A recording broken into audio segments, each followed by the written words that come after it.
কিছু প্রশ্ন আপনাকে জাতীয় আন্তর্জাতিক সব জায়গা থেকে একটু করতে চাই। আপনি আশা করব যে আমরা অনেকগুলি প্রশ্নই আপনাকে আজকে করতে পারবো।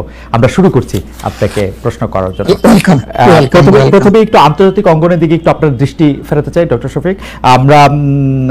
আমরা জানি যে মধ্যপ্রাচ্যে বিশেষ করে ইরানের উপর ইসরায়েলের আক্রমণ এবং তার প্রত্যুত্তরে ইসরায়েলের উপর ইরানের আক্রমণের পাল্টাপাল্টি যুদ্ধ চলছে, যুদ্ধ পরিস্থিতি চলছে। যুদ্ধ যদি এখন নাও চলে, সেই যুদ্ধের ক্ষেত্রে বা এই আক্রমণের ক্ষেত্রে বাংলাদেশ সরকারের যে অবস্থান সেটাকে আপনি যথেষ্ট মনে করেন কিনা? মানে আমরা প্রত্যেকবারই দেখেছি যে বাংলাদেশ সরকার ঐতিহাসিকভাবে প্যালেস্টাইনের বন্ধু এবং ইসরায়েলের এই ধরনের আক্রমণের নিন্দা জানিয়ে থাকে। এবার কি তা যথেষ্ট মনে হয়েছে কিনা আপনার কাছে, ডক্টর শফিকুর রহমান? ধন্যবাদ। প্রথমেই আমি দুঃখ প্রকাশ করি এবং যে সমস্ত নিরীহ মানুষ বিভিন্ন দিকের গোলাবর্ষণে আক্রান্ত হয়ে, বোমায় আক্রান্ত হয়ে ইতিমধ্যে নিহত হয়েছেন, আমি তাদের আত্মার মাগফিরাত কামনা করি এবং তাদের পরিবার আপনজনদের প্রতি আমি সহমর্মিতা জ্ঞাপন করি। যুদ্ধ আসলে কোনো সমাধান নয়, যুদ্ধ হচ্ছে ধ্বংসের কারণ। দুনিয়ার যুদ্ধের মাধ্যমে শান্তি আসবে না, শান্তি আসতে হবে কন্টিনিউয়াস ডায়ালগ এবং পরস্পরকে সম্মানের মধ্য দিয়ে। তো যা হয়েছে এটা তো হঠাৎ করে হয়নি, এটা একটা ধারাবাহিকতা। দীর্ঘদিন ধরে গাজার উপর, ফিলিস্তিনের উপর যে আক্রমণ চলে আসছে, প্রতিদিন সেখানে নিরীহ মানুষ, শিশু, নারী, পুরুষ, বৃদ্ধ, অনেক মানুষই প্রতিদিন নিহত হচ্ছেন। আমরা এই বেদনাদায়ক দৃশ্য দীর্ঘদিন ধরে অবলোকন করছি। যাদের মিনিমাম বিবেক আছে তারা এই তৎপরতাকে কোনোভাবে সমর্থন তো করবেনই না, অন্তরের অন্তঃস্থল থেকে তারা নিন্দা করেন, এটাই স্বাভাবিক, আমরাও নিন্দা করি। ইরানকে হঠাৎ করে কেন এই আক্রমণ করা হলো? বিনা নোটিশেই, কিন্তু অনেকটা বিনামেকে বজ্রপাতের মতো তাদের একটা স্বাধীন সার্বভৌম দেশে ইসরায়েলি হামলা করেছে। আমরা এটা নিন্দার সাথে সাথেই জানিয়েছি এবং শুধু আমরা না, দুনিয়ার বিবেকবান সবাই জানিয়েছে, এমনকি আরব বিশ্বের অনেকেও এই হামলার নিন্দা জানিয়েছিলেন। তবে ইরানেরও আত্মরক্ষার অধিকার আছে, যে কারো আত্মরক্ষার অধিকার আছে। আত্মরক্ষার স্বার্থে কেউ যদি কোনো ভূমিকা নেয় তাকে দায়ী করা যাবে না, কারণ সে আক্রান্ত ব্যক্তি, রাষ্ট্র কিংবা সংস্থার আত্মরক্ষার অধিকার, এটা মানবতার ইতিহাসে স্বীকৃত, এটা কেউ অস্বীকার করে না। কিন্তু আমরা লক্ষ্য করেছি যে এই আক্রমণ প্রতি আক্রমণ, দুই আক্রমণেই শুধু সামরিক লক্ষ্য বস্তুতে আঘাত হানা হয়নি, বিভিন্ন ধরনের আঘাত এসেছে এবং এক পর্যায়ে আমেরিকা এখানে সম্পৃক্ত হয়ে পড়লেন।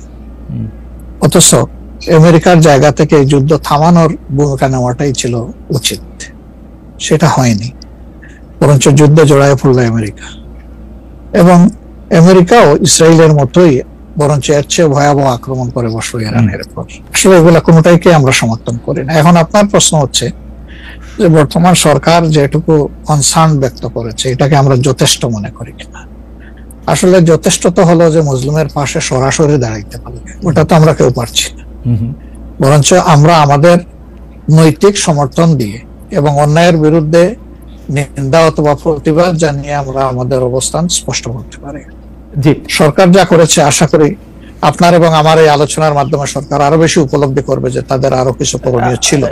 না মাননীয় আমির, আমরা একটি বিষয়ে একটি প্রশ্ন উঠেছে, প্রশ্নটি হচ্ছে এরকম যে 13 তারিখে পররাষ্ট্র মন্ত্রণালয় থেকে এই ইসরায়েলের ইরানের উপর আক্রমণের প্রতিবাদ জানানো হয়েছে, কিন্তু সেটি আসলে এমনকি পররাষ্ট্র মন্ত্রীর পক্ষ থেকেও সে প্রতিবাদ জানানো হয়নি, পররাষ্ট্র মন্ত্রণালয়ের পক্ষ থেকে। এর আগে আমরা দেখেছি এরকম আক্রমণের ক্ষেত্রে বাংলাদেশের সরকার বা রাষ্ট্রপ্রধান আসলে প্রতিবাদ জানান, তারা একটি বক্তব্য রাখেন বা বক্তব্য দেন। এই ক্ষেত্রে আমরা ডক্টর মোহাম্মদ ইউনূসকে একদম চুপচাপ দেখছি। ডক্টর মোহাম্মদ ইউনূস সরকারকে বলা হচ্ছে যেহেতু তারা এখন মার্কিন যুক্তরাষ্ট্র সরকারকে খেপাতে চান না, সেই জন্য তারা এই ব্যাপারে আসলে এক ধরনের ধীরে চলো নীতি অবলম্বন করছেন। আপনি কি বিষয়টা সেভাবে দেখেন কিনা? এটার ব্যাখ্যা তারা ভালো দিতে পারবেন, তবে এমন দৃষ্টিভঙ্গি থাকলে এটা উচিত হবে না। কারণ মানবতা যেখানেই আক্রান্ত হবে, একটা স্বাধীন দেশ হিসেবে, বিবেকবান কর্তৃপক্ষ হিসেবে অবশ্যই আমাদেরকে রেসপন্স করতে হবে। এই প্রসঙ্গে আরেকটু আন্তর্জাতিক প্রশ্ন, সেটা হচ্ছে যে আরব রাষ্ট্রগুলো, বিশেষ করে অর্গানাইজেশন অফ ইসলামিক কান্ট্রিজ এবং আরব ওয়ার্ল্ড, যারা আরবের ধনী বৃষ্য, তাদের যে প্রতিক্রিয়া, সেই প্রতিক্রিয়াকে আপনি আসলে সঠিক মূল্যায়ন করেন কিনা, দুই এক কথা বললেই হবে যে আপনি কি তাদেরকে খুবই দুর্বল আপনি খুবই খুবই খুবই দুর্বল মনে করতেছেন। আমি একটু আন্তর্জাতিক রাজনীতি থেকে একটু আঞ্চলিক রাজনীতিতে আসি। অনেকেই বলে থাকেন যে বাংলাদেশে রাজনীতি করতে হলে ভারতের সাথে একটা বড় সম্পর্ক রেখে রাজনীতি করতে হবে। আপনার কাছে কি মনে হয় এই সময় ভারতের সাথে বড় সম্পর্ক কারা রাখতেছেন, এবং জামায়াত ইসলামীর সাথে ভারতের সম্পর্ক আসলে কেমন? প্রথম কথা হলো যে রাজনীতি কার জন্য? রাজনীতি আমার মাটি এবং মানুষের জন্য। সুতরাং আমার সম্পর্কটা হবে জনগণের সাথে, আমার সম্পর্ক হবে আমার মাটির সাথে। এটা আমার 1 নম্বর প্রায়োরিটি। 1 নম্বর প্রায়োরিটিকে তার জায়গায় রেখে দুনিয়ায় যারা বন্ধু হয়ে এগিয়ে আসবেন দেশ এবং জনগণের কল্যাণে, আমরা সবাইকে আমরা স্বাগত জানাবো, অভিনন্দন জানাবো এবং বুকে ধারণ করব। কিন্তু যদি এই সম্পর্ক রাখার অর্থ এটি হয় যে কোনো রাষ্ট্রের আনুকূল্য নিয়ে অথবা রাষ্ট্রকে সন্তুষ্ট রেখে কোন ধরনের রাজনৈতিক কর্মকাণ্ড পরিচালিত হবে, আমরা তার সম্পূর্ণ বিরোধী। ওকে, এই ক্ষেত্রে কেউ কেউ বলতেছেন যে বিএনপির সাথে ভারতের একটি সম্পর্ক দেখা যাচ্ছে, আবার কেউ কেউ উল্টোটা বলতেছেন ডক্টর মোহাম্মদ ইউনূস ভারতের সাথে সম্পাদিত শেখ হাসিনা সরকারের কোনো চুক্তি আলোর সম্মুখে আনছেন না এবং তার কোনোটি বাতিল করছেন না, কারণ ডক্টর মোহাম্মদ ইউনূস সরকারেরও ভারতের সাথে একটি নিবিড় এবং প্রবল সম্পর্ক রয়েছে। আপনি এই দুটি কিভাবে বিবেচনা করেন, যে বিএনপির সাথে কি আসলে ভারতের একটি প্যাক্ট আছে? ডক্টর মোহাম্মদ ইউনূস কি ভারতের কাছে মুখে যাই বলুন খুবই নতজানু সরকার? মানে হোয়াট ইজ আপনার বিশ্লেষণ একটু শুনতে চাই। আসলে প্রথমটা আপনি যেমনটি শুনছেন আমিও তেমন শুনতেছি, আমার কাছে এর কোনো ডকুমেন্ট নাই। আর দ্বিতীয়টা যেটা বলতেছেন ডক্টর ইউনূস সাহেবের ব্যাপারে, আমি এর কোনো আলামত দেখতে পাচ্ছি না যে উনি ভারতের কাছে নত জানু, এর কোনো আলামত আমার কাছে স্পষ্ট নয়। ভারতের সাথে আমরা ভারতকে বিভিন্ন বিষয়ে তার সাথে কনফ্লিক্টে দেখতে পাচ্ছি। ভারতের সাথে হাসিনা সরকারের সম্পাদিত চুক্তিকে তিনি সামনে আনতেছেন না, এইটা একটা অভিযোগ। আরেকটা অভিযোগ হচ্ছে ভারত একতরফাভাবে ট্রান্সশিপমেন্ট এবং স্থলবন্দর দিয়ে মাল আনা নেওয়া বাতিল করলো, এর বিপরীতে বাংলাদেশ কোনো ব্যবস্থাই নেয় নাই এখন পর্যন্ত। আসলে বাংলাদেশের নেওয়ার সেই সুযোগটাও কতটুকু আছে না আছে সেটা বিবেচনায় নিতে হবে। 2 নম্বর হচ্ছে যে ইউনূস সরকার এখন দায়িত্বে আছেন, আমি ক্ষমতায় বলবো না, এই দেশের জনগণই তাকে দায়িত্ব দিয়েছে, উনি দায়িত্বে আছেন।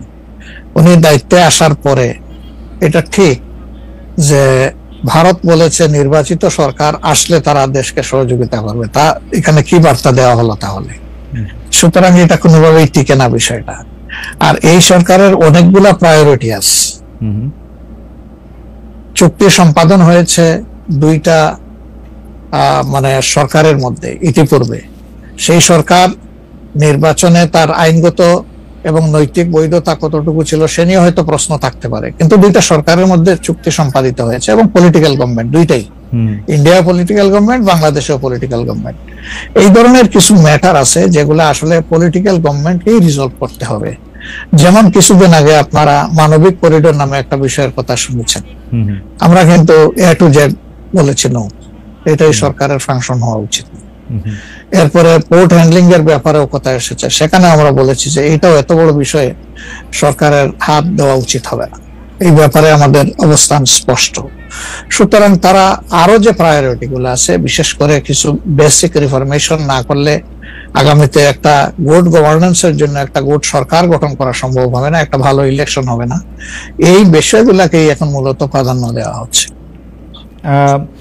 দুটি বিষয়, রাষ্ট্রের দুটি স্তম্ভ সম্পর্কে আপনাকে প্রশ্ন করব। আপনি এখন এই মুহূর্তে বা গত 10 মাস 11 মাসের ডক্টর ইউনূস সরকারের শাসনে আপনার কাছে বিচার বিভাগকে যথেষ্ট স্বাধীন এবং সকর্মক মনে হয় কিনা? আরেকটি বিষয় ফ্রিডম অফ প্রেস।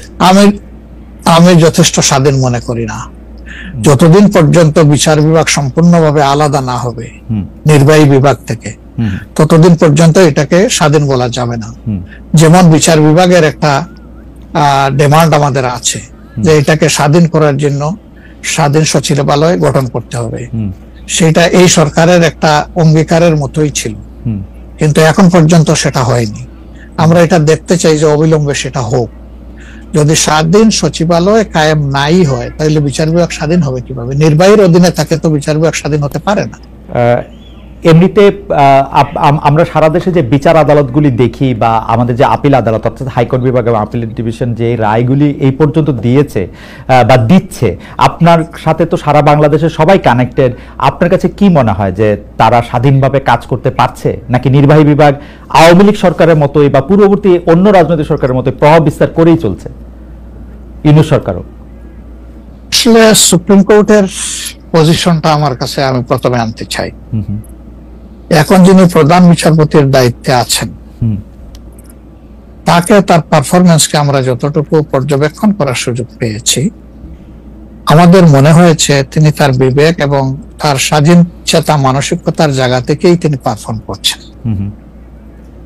হাইকোর্টের যেহেতু অনেকগুলা বেঞ্চ, সেখানে পার্সন টু পার্সন ডিফারেন্স হতেই পারে, কিন্তু আলটিমেটলি বিচার তো যাবে শেষ পর্যায়ে সুপ্রিম কোর্টের হাতে। এই জায়গাটাকে অতীতের যে কোনো সময়ের তুলনায় আমাদের কাছে বেটার মনে হচ্ছে। আপাতত ভবিষ্যতে তারা কি করবেন সেটা এখনই অগ্রিম বলা যাচ্ছে না। ওকে। আর বিচার আদালতের প্রশ্নে মানে জজ এন্ড সেশনস কোর্ট যেগুলি, ডিস্ট্রিক্ট জজ এন্ড সেশনস কোর্ট যেগুলি আছে 64টা জেলা এবং অন্যান্য ট্রাইব্যুনালগুলি, তারা কি স্বাধীনভাবে কাজ করতে পারছে? আমাদের কাছে যতটুকু ইনফরমেশন, সব জায়গায় তারা স্বাধীনভাবে কাজ করতে পারছেন না। বিভিন্ন আনডিউ প্রেসার তাদের উপরে আছে। এটা কি নির্বাহী বিভাগের উপর থেকে, নাকি এটা জামাত ইসলামী প্রেসারটা দিচ্ছে বা বিএনপি প্রেসারটা দিচ্ছে বা এনসিপি প্রেসারটা দিচ্ছে? আমরা তো কোনো প্রেসারের পক্ষে নাই। আমরা always in favour of fair justice. আমরা আনফেয়ার কোনো জাস্টিস চাই না, আমরা চাই ফেয়ার জাস্টিস।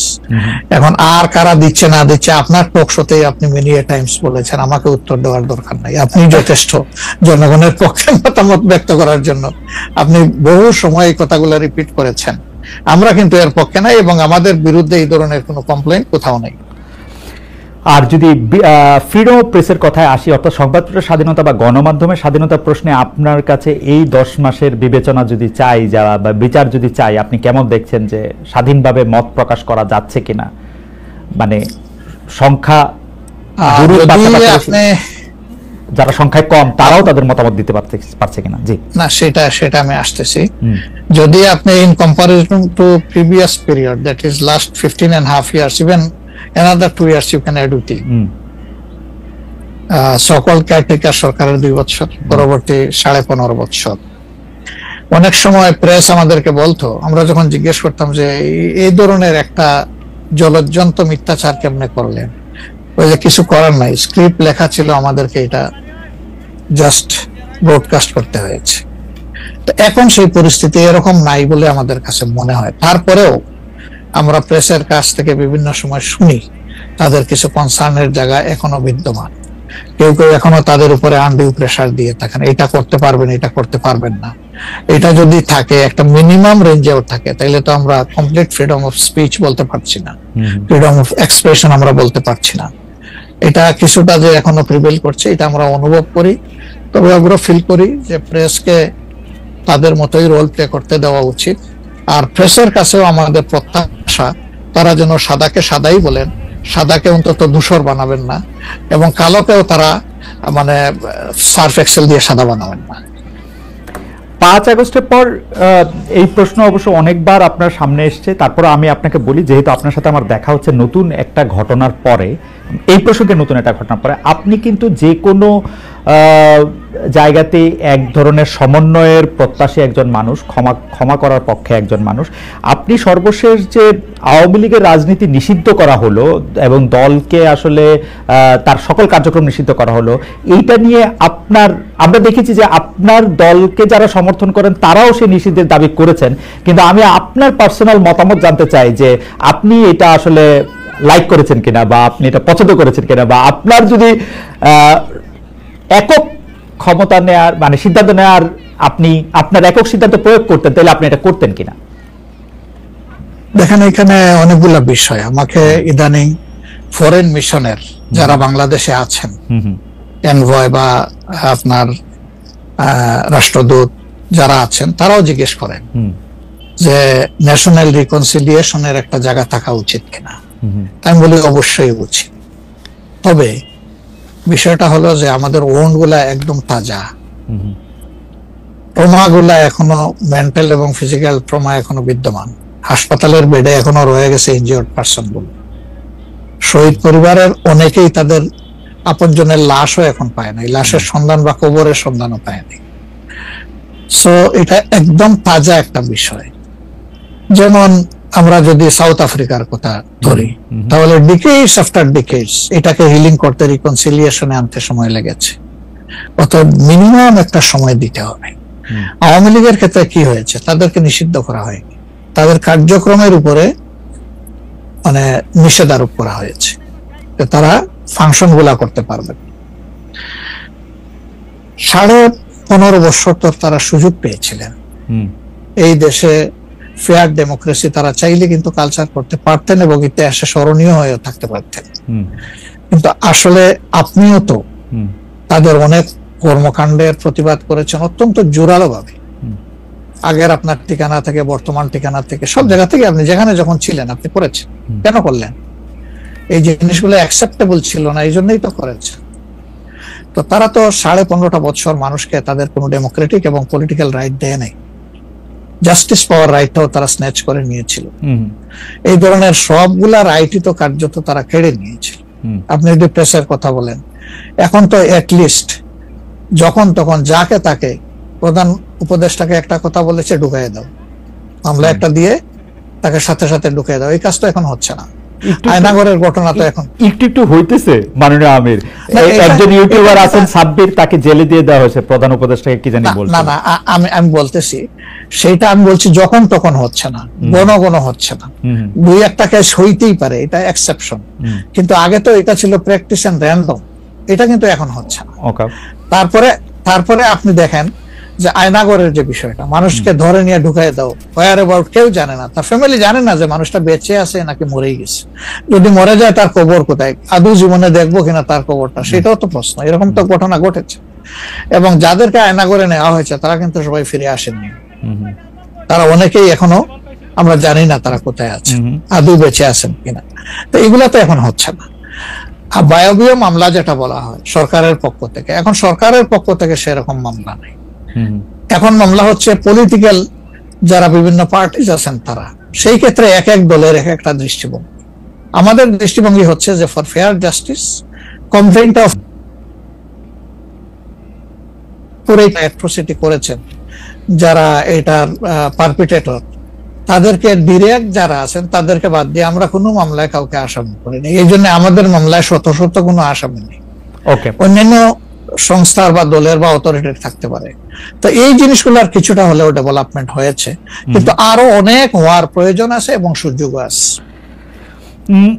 এই ক্ষেত্রে আমি শুধু একটা লাইন করে একটু বোঝার জন্য, যে মানে আওয়ামী লীগ নিষিদ্ধ করা হয় নাই, আওয়ামী লীগের কার্যক্রম নিষিদ্ধ করা হয়েছে, দুইটার মধ্যে তফাৎ কি আসলে? মানে তারা মানে কি করতে পারবে আর কি করতে পারবে না, মানে একজন আওয়ামী লীগ কি করতে পারবে এখন?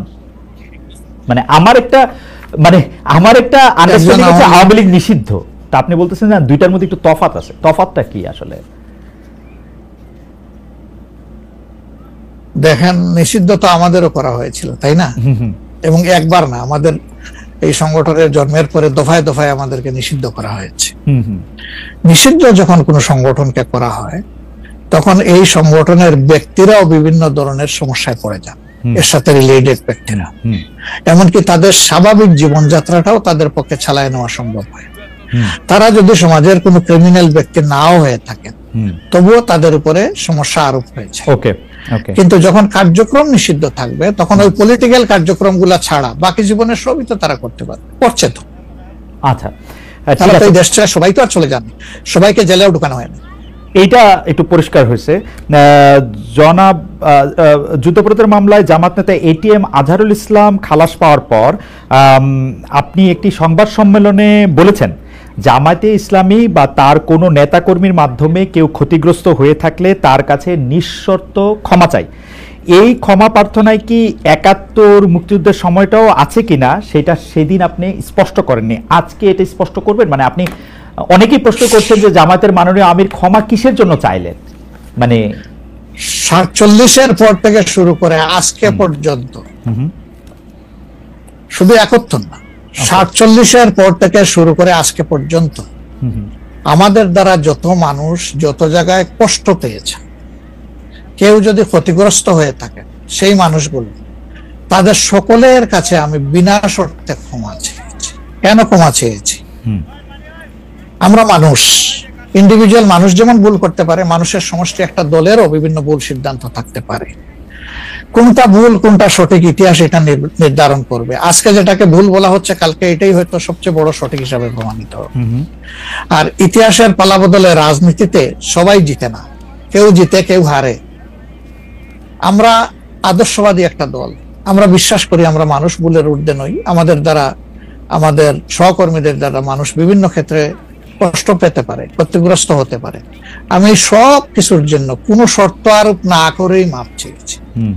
ওকে, মানে 47 এবং মাপ চাওয়ার মধ্যে কোনো পরাজয় নাই, অবশ্যই নাই।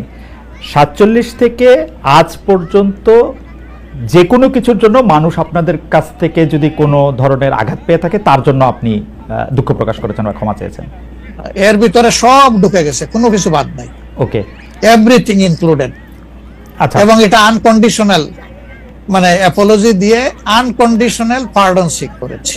এইটা কি ডক্টর শফিকুর রহমান, আমি আসলে যেহেতু আপনার সঙ্গে আমার মানে নানা সময় কথা বলার সৌভাগ্য হয়েছে, মানে পর্দার বাইরে পর্দার ভিতরে, সেটা আমি জানি বলেই আমি আমার প্রশ্নটা করছি যে আপনি যে 71টাকে এই 47 থেকে আজ পর্যন্ত একসাথে বললেন, এর কি কোনো বিশেষ কারণ আছে নাকি? মানে না না না না না না, কোনো বিশেষ কারণ নাই। আমার মানবিক মূল্যবোধের জায়গা এবং আমার দায়িত্বের জায়গা থেকে বলেছি, অনুভূতির জায়গা থেকে, দায়িত্ব এবং অনুভূতির জায়গা, বিশেষ কোনো কারণ।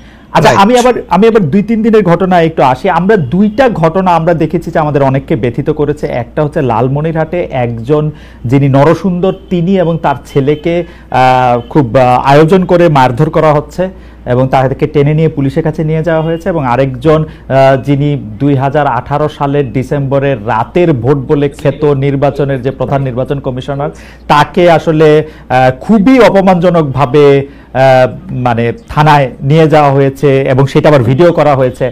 মানে আমি সাধারণভাবে যেটা বুঝি, আপনি আমাকে শাস্তি দিতে পারেন, আপনি আমাকে মৃত্যু দিতে পারেন, কিন্তু মানুষ হিসাবে আরেকটা মানুষকে অসম্মান করার অধিকার যে আমাদের নাই, এইটা কি মানে মানে নাকি এইটা আমাদের আছে কারণ তারা একটা খারাপ কাজ করেছিল, এরকম কি?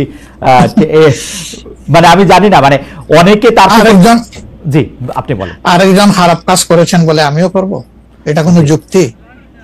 আমি আরেকজনের খারাপে কষ্ট পেলাম, ক্ষতিগ্রস্ত হলাম, এখন আমি সেম অথবা ওয়ার্স দেন দিস আরো খারাপ কিছু করলাম তার সাথে, সেটা কি কোনো মানবিক আচরণ বলে গণ্য হবে? নিশ্চয়ই না। তবে দেখেন, আমরা এটাকে কখনো সমর্থন করি না, কিন্তু পরিবেশ, প্রেক্ষাপট, স্থান, কাল, পাত্র, মানুষ কোনো জিনিসকে যখন লাইক করে না, তখন প্রকাশ্যে হয় তার প্রতিবাদ করে, না হয় মনে মনে ঘৃণা করে, অথবা সে শক্তি থাকলে প্রতিরোধ করে। এই 3টা স্টেজ থাকে, এটা হাদিসের ভাষা অনুযায়ী। এই অবস্থায় আমরাও তো ভিজিবল সেই রকম প্রটেস্ট অনেক ক্ষেত্রেই করতে পারি না, কিন্তু আমরা এগুলাকে মনের দিক থেকে সাপোর্ট তো করি না, আমরা বরঞ্চ মনে করি যে এগুলা আরেকটা অপরাধ। ডেফিনেটলি সিইসি যিনি ছিলেন, তিনি তো একজন মানুষ, তিনি এই রাষ্ট্রের একজন সিভিল সার্ভেন্টও ছিলেন এবং উঁচু পর্যায়ে তিনি দায়িত্ব পালন করে তিনি রিটায়ার করেছেন। তিনি নিশ্চয়ই কাজ ভালো করেন নাই, অনেকগুলা খারাপ কাজ করেছেন। সেই সময়টা জনপ্রত্যাশার এগেইনস্টে গিয়ে করেছেন, সত্য তথ্যের উপর না থেকে অসত্য তথ্য তিনি তার সংস্থা থেকে বলেছেন, সেগুলো সব খারাপ। তো তার জন্য তো আদালত আছে, কিন্তু আদালতে যাবেন, আমি তাদেরকে আদালতে নিয়ে যাই, আইনের আওতায় নিয়ে যাই, কিন্তু আইন আমার হাতে আমি তুলে নেবো কেন? এটা তো কোনো অবস্থায় আমরা সমর্থন করবো না। এই জন্য আপনার স্মরণ থাকার কথা, 5 তারিখ রাত্রেই আমরা ঘোষণা করেছি যে ব্যক্তিগতভাবে আমরা কারো উপর থেকে কোনো প্রতিশোধ নেব না এবং আমরা নেইনি। আমাদের 2-1টা ব্যতিক্রম ঘটনা ঘটেছে, আমরা তাদেরকে শাস্তি দিয়েছি, আমরা ছাড় দেই নাই কাউ। আমাদের এই ঘটনাগুলো র্যান্ডম না, ব্যাপক না, 2-1টা বিচ্ছিন্ন ঘটনা, আমরা কাউকে ছাড় দেই। আমরা যেহেতু আপনার সময় কম, আমরা দ্রুত একটা বিষয় থেকে আরেকটা বিষয়ে যেতে হচ্ছে। সম্প্রতি আপনি একটি ভাষণে বলেছেন, আমি এখানে ছোট্ট একটু অ্যাড করতে চাই।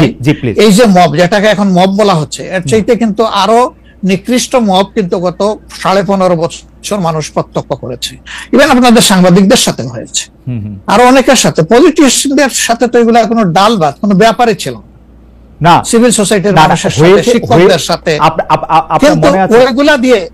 ওইগুলা দিয়ে আমরা এটাকে জাস্টিফাই করতে চাই। হয়েছে বলেই আমরা সবাই মিলেই কিন্তু এগুলি প্রতিরোধ করেছি, প্রতিবাদ করেছি। আসলে যে যার জায়গা থেকে প্রচন্ড ভাবে প্রতিবাদ করেছে।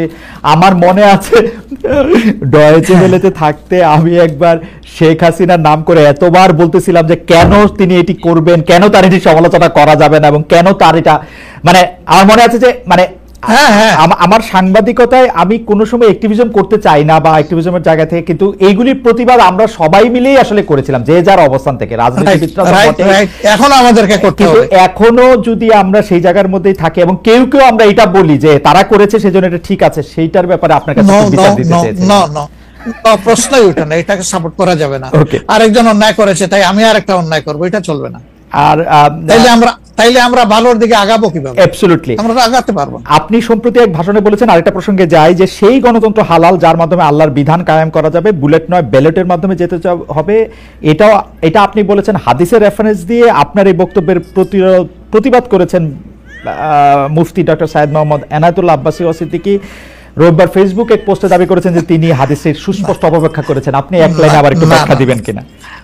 আমি হাদিসের দেই নাই, আমি বলেছি যে ডেমোক্রেটিক যে প্রসেসটা, এটা রাসূল করিম সাল্লাল্লাহু আলাইহি সাল্লামের পরে যারা রাষ্ট্র পরিচালনা করেছেন খোলাফায়ে রাশিদিন তাদের সময় ছিল, এবং এটা বাস্তবতা আমরা সবাই জানি। হযরতে ওমর খুতবা দিতে দাঁড়াইছেন, সাধারণ মুসল্লি বলছে আমি আপনার খুতবা শুনবো না। কেন শুনবেন না? ওই যে আমরা কুশাগার থেকে কাপড় পাইলাম, আমার কাপড়ে লম্বা জামা হইলো না, আপনারটাই লম্বা জামা হইলো কেমনে? এই তো সেম কাপড় দেখতেছি। তখন তিনি তার ছেলে আব্দুল্লাহ ইবনে উমরকে বলেছিলেন, বাবা তুমি এবার জবাব দাও।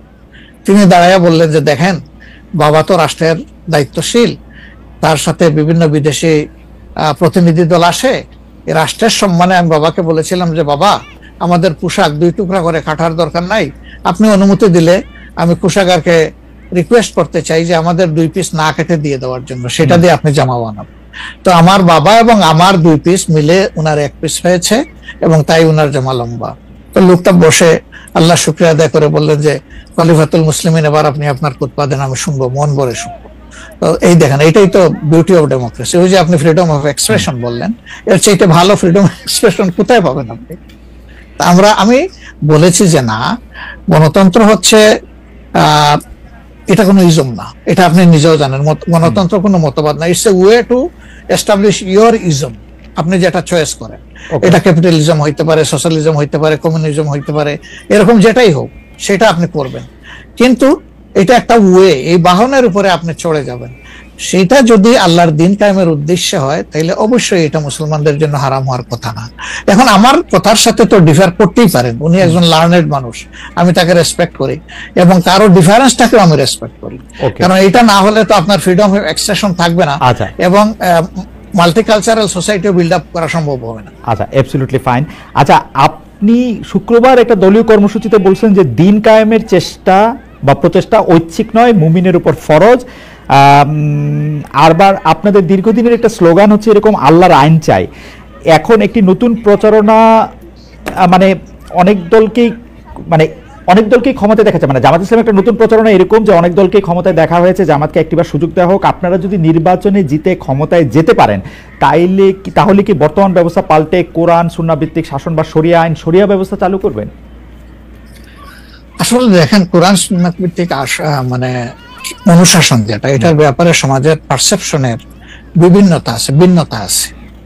আমাদের বাংলাদেশের যে সংবিধান আছে, এই সংবিধানের অনেকগুলা আর্টিকেল, অনেকগুলা ধারা উপধারা কোরআনের সেন্সের সাথে পুরোপুরি মিলে যায়, এটার সাথে কোনো ডিফারেন্স নাই।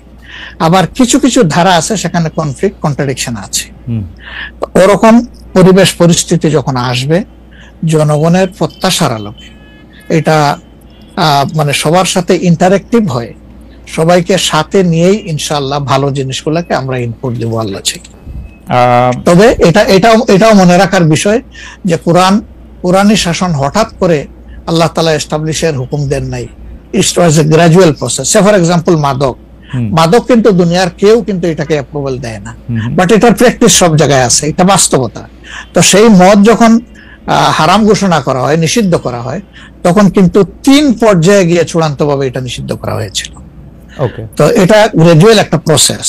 আপনি একটা ক্রাইম থেকে, দীর্ঘদিনের প্র্যাকটিস থেকে মানুষকে সরাবেন, আল্লাহ তাআলার সেই বিধানকে অনুসরণ করেই আমরা আগাবো ইনশাআল্লাহ।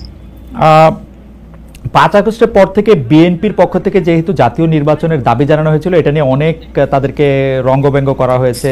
জামায়াতে ইসলামী মাঝামাঝি থেকে ফেব্রুয়ারি ইলেকশনের কথাও বলেছে, রোজার পরেও ইলেকশনের কথা বলেছে, রোজার আগেও ইলেকশনের কথা বলেছে, কিন্তু আমরা দেখতে পাচ্ছি জামায়াতে ইসলামী 300 আসনে প্রার্থী ঘোষণা করে ফেলেছে। আপনারা যদি পরে কোনো রাজনৈতিক জোট করেন বা পরে যদি কোনো ধরনের রাজনৈতিক সমঝোতার মাধ্যমে জাতীয় সরকারের একটা আবহ তৈরি হয়, তাহলে কি হবে? আপনারা এখনই জোট ঘোষণা করে ফেলেছেন, সেটা কেমন হলো? আলহামদুলিল্লাহ, এটা আমাদের সাথে যাদের ইন্টারেকশন আছে তারা সবাই জানেন। আমরা বলেছি যে এটা আমাদের অফিসিয়াল ঘোষণা না, এটা হলো প্রাথমিক সিলেকশন, এবং সমস্ত আমাদের নমিনি যারা হবেন তাদেরকে সেম মেসেজ দেওয়া হয়েছে যে জাতীয় বৃহত্তর স্বার্থে যে কোনো সময় যে কোনো পরিবর্তন যে কোনো আসনে আসতে পারে। আমাদের সংগঠন এটার জন্য পূর্ণ প্রস্তুত। প্রয়োজনে আমার থেকেই পরীক্ষা শুরু হবে, কোনো অসুবিধা নেই। আপনার কাছে ছোট একটি পরীক্ষা, সেটা আপনার পরীক্ষা না, আপনার কাছে একটি ছোট পরীক্ষা। আপনি কুষ্টিয়া 3 সদর আসনে জামাত ইসলামের এমপি প্রার্থী হিসেবে ঘোষণা করা হয়েছে জনপ্রিয় ইসলামী বক্তা জনাব আমির হামজাকে, কিন্তু এদিকে আবার জামাতি ইসলামীর শুরা সদস্য জনাব ফরাজ হোসেন রয়েছেন, তার নামও জোরে সোরে শোনা যাচ্ছে। অনেকে বলছেন যে তৃণমূল জামায়াত আসলে পছন্দ করে নাই হঠাৎ করে এরকম একজনকে মনোনয়ন দেওয়া। এই বিষয়টাকে আসলে আপনি কিভাবে দেখেন? শুধু জনপ্রিয়তার জন্য না, নট দ্যাট। আমরা যখন কোনো জায়গায় নমিনি সিলেকশন করি তখন 2টা জিনিস আমরা বিবেচনায় নেই। একটা হলো যে এই নমিনির ব্যাপারে স্থানীয় সংগঠনের যারা নেতাকর্মী আছেন তাদের দৃষ্টিভঙ্গি কি, 2 নম্বর হচ্ছে জনগণের দৃষ্টিভঙ্গি কি। এই 2টা বিষয়কে আমরা বিবেচনায় নিয়েই প্রার্থী সিলেকশন করি। এবং এটা যেগুলো শুনতেছেন, অনেক সময় আমাদেরকে অতি ভালোবাসেন যারা, ওই যে আপনি একবার আমাকে জিজ্ঞেস করলেন যে আপনাদের ব্যাপারে এত বিরোধিতা করে কেন, আমি বলছিলাম যে তারা অত ভালোবাসে তো অনেক বেশি, এই জন্য আমাদেরকে নিয়ে কসলাইতে হবে। জনাব আমির হামজার বিরুদ্ধে যে দুটি বক্তব্য বেশি সামনে আসছে, তিনি একবার বলেছিলেন যে তার 14 গোষ্ঠী সবাই আওয়ামী লীগ করেন। 2 নম্বর হচ্ছে যে এই জুন মাসেও জনাব আমির হামজা নিজ এলাকায় মোটরসাইকেল শোডাউন করেছেন, যেই শোডাউনের রাজনীতি অ্যাপারেন্টলি আপনারা উৎসাহ দেন না, কিন্তু তাকে এটি করতে দেখা যাচ্ছে। হ্যাঁ, আমরা তার দৃষ্টি আকর্ষণ করেছি। ওকে, আমরা এই ব্যাপারে দৃষ্টি আকর্ষণ করেছি যে পাবলিক ইনকনভিনিয়েন্স হয় এমন কোনো কাজ আমরা করব না, যত দূর সম্ভব এটা আমরা অ্যাভয়েড করে চলবো। এটা আচ্ছা, আমরা আরেকটা প্রসঙ্গে আসি যে লন্ডনে ডক্টর মোহাম্মদ ইউনূস এবং জনাব তারেক রহমানের বৈঠকের পর যৌথ বিবৃতির প্রসঙ্গে জামায়াতে ইসলামী একটা শক্ত অবস্থান নিয়েছে। তারা বলেছে যে বৈঠককে তারা স্বাগত জানিয়েছেন, কিন্তু যৌথ বিবৃতিটা তারা পছন্দ করেন নাই। এই কারণে জাতীয় ঐক্যমত্য কমিশনে তাদের অংশগ্রহণও তারা একদিনের জন্য বয়কট করেছেন, মানে আপনারা বয়কট করেছেন। পরে আবার ডক্টর মোহাম্মদ ইউনূস আপনাকে ফোন করেন এবং সেই টেলিফোনের পরে আপনি ডক্টর মোহাম্মদ ইউনূস টেলিফোনে কি বলেছিলেন আপনাকে, সেটাকে আমাদের একটু বলা যাবে? না, উনি আসলে সেখানকার পরিবেশটাই তুলে ধরেছেন সামগ্রিকভাবে যে কেন উনি এটা করতে গেলেন। আমাদের কনসার্নের জায়গা ছিল যে তিনি নির্বাচনের একটা টাইমলাইন, ডেট না, একটা টাইমলাইন ঘোষণা করেছিলেন যে এটা 1st of April কোনো একটা সময়ে নির্বাচন অনুষ্ঠিত হবে এবং নির্বাচন কমিশন সেই ব্যাপারে তারিখ নির্ধারণ করে তারা শিডিউল দেবে। এটা কিন্তু সবগুলা দলের সাথে সিরিজ অফ টকের পরে, উনি সরাসরি আলোচনার পরে এটা করেছিলেন। এরপরে তিনি লন্ডনে গিয়েছেন। তারেক রহমান সাহেব যেহেতু দেশে নেই এবং তিনি কার্যত বিএনপির এখন হইলেন নির্বাহী প্রধান, ভারপ্রাপ্ত চেয়ারম্যান, তো তার সাথে একটা বৈঠক হওয়াই উচিত, হইতেই পারে। এটা তো ভালো, এটা খারাপ কি? রাজনীতিতে ডায়ালগই তো উত্তম সমাধান। এবং বিএনপির কিছু কনসার্ন ছিল, তার সাথে আলোচনার মাধ্যমে সেটা যদি দূর হয় এটা তো ভালো, জাতীয় জীবনের জন্য ভালো, জাতীয় রাজনীতির জন্য ভালো। কিন্তু যেটা সকল দলের সাথে আলোচনা করে তিনি একটা টাইমলাইন দিলেন, শুধুমাত্র একটা দলের সাথে আলোচনা করে সেটা থেকে এইভাবে তার প্রকাশ্যে ঘোষণা দেওয়া, যদিও তিনি ডেফিনেটলি বলেন নাই যে রমজানের আগেই হবে, তিনি বলেছেন যদি এই জিনিস ফুলফিল করা যায় তাইলে সেটা আগেও চিন্তা করা যেতে পারে, কিন্তু সেটা ভালো হতো। আমাদের বক্তব্য হচ্ছে ভালো হতো দেশে এসে তিনি তাকে বলতেন যে আমি সম্মানের সাথে আপনার কথা শুনলাম, আমি মনে করি আপনার কথাগুলো লজিক্যাল, আমি দেশে গিয়ে আবার দলগুলোর সাথে একটু আলাপ করবো, করে এটাকে কিভাবে শেপ দেওয়া যায় আমি চিন্তা করবো, আপনি আমার উপর আস্থা রাখতে পারেন। That was good. কিন্তু এটা না করে সেখানে এটা ঘোষণা দেওয়াটাকে আমরা সঠিক মনে করি নাই। আমরা মনে করি যে ক্ষমতার ভারসাম্য একদিকে হেলে গিয়েছে এবং জাতি একটা রং মেসেজ পেয়েছে। এই জন্য আমরা আমাদের এই পর্যায়ে এটা আমার একটা প্রশ্ন, আপনার কাছে কি মনে হয় পরবর্তী জাতীয় সংসদ নির্বাচন আসলে কোন দিন কোন মাসে হবে? আমি ঠিক এটা জানি না, তবে আমি মনে করি যে এটা এপ্রিল পাড়ি দেবে না কোনো অবস্থায়।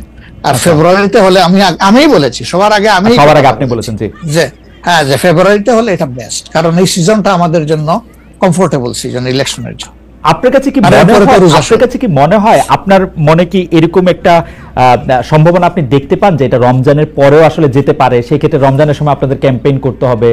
বেশিরভাগ সময় আমরা দেখি যে রমজানের সময় ধর্মপ্রাণ মুসলমানদের অনেকেই আসলে দুনিয়াবি কোনো জিনিসের মধ্যে থাকতে চান না, সেই ক্ষেত্রে ভোটের মানে এখনো কি? আমার মনে হয় যে রমজানে তো আমরা সব ধরনের সব কাজই তো করি, কাজ তো আমরা বাদ দিই না কোনো, রাইট? অফিস আদালত ব্যবসা বাণিজ্য সবই তো করি, খেত খামার যার যেটা আছে। রমজান আমাদের জন্য কোনো সমস্যা না, রমজান কারোর জন্যই সমস্যা হওয়া উচিত না।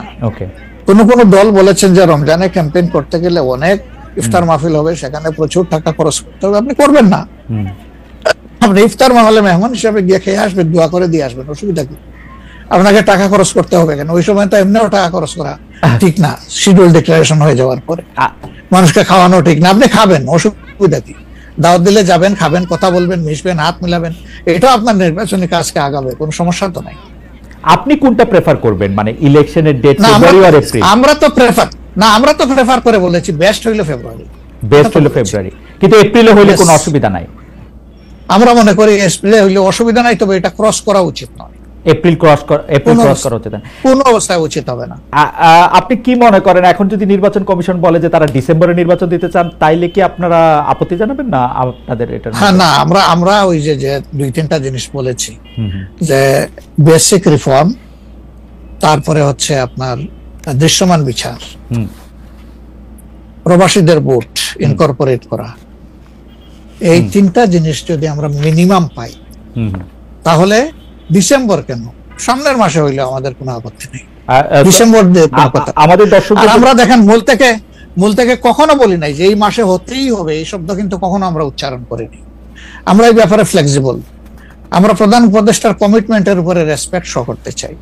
উনি বলেছিলেন ডিসেম্বর এই বছর অথবা আগামী বছরের জুনের মাঝখানে যে কোনো সময় তিনি নির্বাচন দিবেন। তা আমরা দেখতে চাই যে তিনি তার কথার উপরে আছেন। তবে এটাও ঠিক যে মে জুন এগুলা কিন্তু ইলেকশনের জন্য কোনো ফেভারেবল টাইম না। ইভেন এপ্রিলটাও একটু কষ্ট হবে, এই ব্যাপারে বলার অপেক্ষা রাখে না। ফেব্রুয়ারির চাইতে এপ্রিলে কিন্তু একটু কষ্ট বেশি হবে। আপনাকে যেহেতু মানে একটু তাড়াতাড়ি, সেজন্য আমাদের শেষ প্রসঙ্গ সেটা হচ্ছে বিএনপির সাথে জামায়াতে ইসলামের সম্পর্ক। আমরা দেখেছি যে আপনি এবং আপনাদের দলের নায়েবে আমির, তারা দুজনেই বিএনপির চেয়ারপারসন এবং ভারপ্রাপ্ত চেয়ারপারসন যারা লন্ডনে ছিলেন তাদের সাথে দেখা করেছেন। দেখা করার পরে আমরা রাজনীতিতে একটা ইতিবাচক সুবাতাস দেখেছিলাম। আপনি এসে ফেব্রুয়ারিতে ইলেকশনের কথা বলেছিলেন। এখন আবার ব্যাপারটা আসলে কোন জায়গায়, মানে জামায়াতে ইসলামী বিএনপি কি পরস্পর মুখোমুখি অবস্থা আছে? তাদের মধ্যে কি আবার একটা সদ্ভাব, মানে আসলে অবস্থাটা কি এখন? আসলে সমস্যাটা আমাদের না, সমস্যা আপনাদের। আচ্ছা, মিডিয়ায় যারা আছেন তাদের। আচ্ছা, আমরা তো মুখোমুখি না, আমরা তো পাশাপাশি আছি। তো ওকে, আমরা এই যে ঐকমত্য কমিশন বলেন বা অন্যান্য মিটিং গুলা বলেন বা আমাদের নিজেদের মধ্যে কথাবার্তা বলেন, আমরা তো কোনটা বন্ধ রাখি নাই, আমরা সবটাই আছি। কিন্তু কতিপয় মিডিয়া, সবাই না, এই কুচায় টেনে টেনে সুতা বাহির করে কোথায় একটু বিএনপির মুখোমুখি জামাত হবে, জামাতের মুখোমুখি বিএনপি হবে। এটার মধ্যে জাতির কি কল্যাণ আছে আমরা বুঝতে পারি না। আমাদের তো ওরকম কোন রেশারেশির সম্পর্ক নাই। আমি হচ্ছে যে দুটা, খালি আপনি মিডিয়ার কথা বলছেন, ভালো করছেন। এখন আমরা তো আসলে মানে মিডিয়া থেকে অনেক সময় তথ্য নেই। বিএনপির নেতার প্রসঙ্গে একটি সংবাদ শিরোনাম আমি পড়েছি, ভোট হলে তো তাদের গুরুত্ব থাকবে না, জামায়াতকে ফখরুলের খোঁচা, স্বাধীনতার অবিশ্বাসীদের সমর্থন করা যাবে না, মির্জা ফখরুল। আবার আরেকটা রিপোর্ট, আবার আরেকটা পত্রিকার রিপোর্ট, জামায়াতকে স্বাধীনতা বিরোধী বলা হলে অনেকের বাবাও রাজাকার ছিলেন, জামায়াতের সাধারণ সম্পাদক বলছেন। তো আপনি আসলে শুধু মিডিয়াকে না বলে, আমরা তো একটা নেতাদের মধ্যে আপনারে তত একটা দেখি না, মানে আপনারা আমি মনেই করতে পারতেছি না, আমি প্রাণপণে মনে করতে চেষ্টা করতেছিলাম, কিন্তু নেতা কর্মীদের মধ্যে তো ব্যাপারটা আসলে আমরা দেখি। না না আছে, এটা আমি অস্বীকার করব না। জি, এটা যে কিছু নাই আমি সেটা বলছি না, তবে একটা কথা দেখেন যে আসলে গর্ব অহংকার বড় খারাপ জিনিস। ওকে, অহংকার আল্লাহ তাআলার চাদর, এটা নিয়ে কেউ টানাটানি করুক, এটা মহান আল্লাহ পছন্দ করেন না।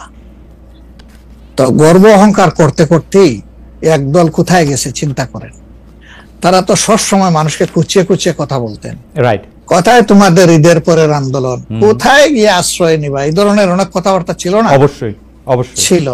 তা আমি এটা যদি আমিও বলি, এটা গ্রহণযোগ্য হওয়া উচিত নয়, এবং এটা অন্য কেউ যদি বলে সেটাও গ্রহণযোগ্য হওয়া উচিত নয়। কাউকে নিয়ে উপহাস করতে নাই। আপনাকে নিশ্চিত থাকতে হবে আপনি যাকে নিয়ে উপহাস করছেন আল্লাহ একদিন তার কাছে আপনাকে নিয়ে দাঁড় করাবেন, এবং তখন আপনি লজ্জিত হবেন। তো আমাদের কারোই এমন কথা বলা উচিত না যে এই কথাটা বলে এরপরে আপনার মুখের দিকে তাকাই আমি হাসতে পারবো না, এমন কোনো কথা বলা উচিত। 10:42 বাজে, আমি কি একটা ছোট্ট প্রশ্ন আর করবো 2-1 মিনিটের মধ্যে, এটা উত্তর দিতে পারবেন? প্লিজ প্লিজ প্লিজ, সেটা হচ্ছে যে ইলেকশনের আগে তো অনেক ধরনের কথাই আসে, কেউ কেউ একটা জরিপ করে, কেউ কেউ নিজস্ব। আপনারা কি নিজস্ব কোনো জরিপ করেছেন আপনাদের আসন বা আপনাদের পপুলার ভোট বা পপুলারিটির ব্যাপারে? কেউ কেউ বলছেন এবার আপনারা 91 এর বিএনপি যেমন আওয়ামী লীগকে কাঁদিয়ে ক্ষমতা পেয়ে গেছিল, এইবারও আপনাদের এরকম একটা হইতে পারে, এটা কি আপনার মনে হয় যে মানে? মহান আল্লাহ সবচেয়ে ভালো জানেন, তবে আমরা জরিপ করেছি এবং আরো করব। আচ্ছা, আমরা যখন জরিপ করি তখন নির্বাচনী কোনো আবহ সৃষ্টি হয় নাই, সেটা ছিল নভেম্বর ডিসেম্বরে। আর আমরা এখন নির্বাচনী আবহ কিছুটা এসেছে, সকল অ্যাক্টর এখন ময়দানে কম বেশি ভিজিবল হবেন, তারপরে ইনশাল্লাহ আমরা জরিপ করব। তখন বোঝা যাবে যে আগের মূল্যায়ন আর পরের মূল্যায়নের মাঝে তফাৎটা কতটুকু। আর যেটা বললেন যে কাউকে কাঁদ দিয়ে খাওয়ার ক্ষমতায় যাওয়া, আমরা ভাই আসলে ক্ষমতায় যাওয়ার বিষয়টা দেখি না। আমরা দেখি যে এটা একটা বিশাল দায়িত্বের বোঝা। আল্লাহ যদি কখনো সে কাজের জন্য আমাদেরকে কবুল করেন, তাহলে আমরা শাসক নয় ভাই, দোয়া করেন আমরা যেন মানুষের সেবক হতে পারি। আপনাকে অনেক ধন্যবাদ। আমি শুধু শেষ কথা আপনার কাছ থেকে একটু জানতে চাইবো যে আপনি মনে করতেছেন এপ্রিলের পরে হয়তো নির্বাচন চাবেন না, ফেভার করতেছেন হচ্ছে ফেব্রুয়ারিতে হতে।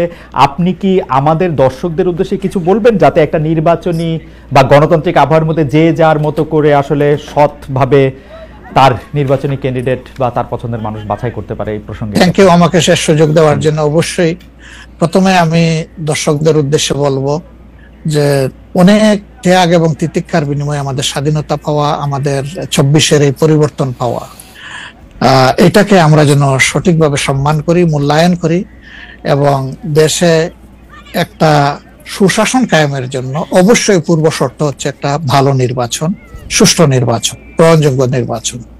সেই নির্বাচনের জন্য যে যেখানে আছে সেখান থেকে কোনো অন্যায়কে সমর্থন নয়, বরঞ্চ ন্যায়ের পক্ষ নিয়ে আমরা যেন দাঁড়ায় যেতে পারি। ন্যায়ের পাল্লা যেদিকেই থাকবে আমারও সমর্থনটা সেদিকেই থাকবে। কোনো অন্যায়, সেটা আমার দীর্ঘদিনের সম্পর্ক যদি কারোর সাথে থেকে থাকে, আমি যেন অন্যায়ের সঙ্গী না হই, কেউ যেন অন্যায়ের সঙ্গী না হয়।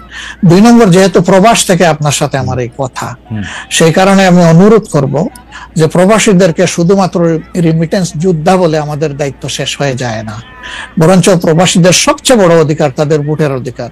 এটা নিশ্চিত করার জন্য আমি আহ্বান জানাবো প্রবাসের যে যেখানে আছেন সেখান থেকে আপনাদের সর্বাত্মক, যেখানে আন্দোলন সম্ভব আন্দোলন, যেখানে চেষ্টা সম্ভব চেষ্টা, আপনারা এটা করতে থাকুন।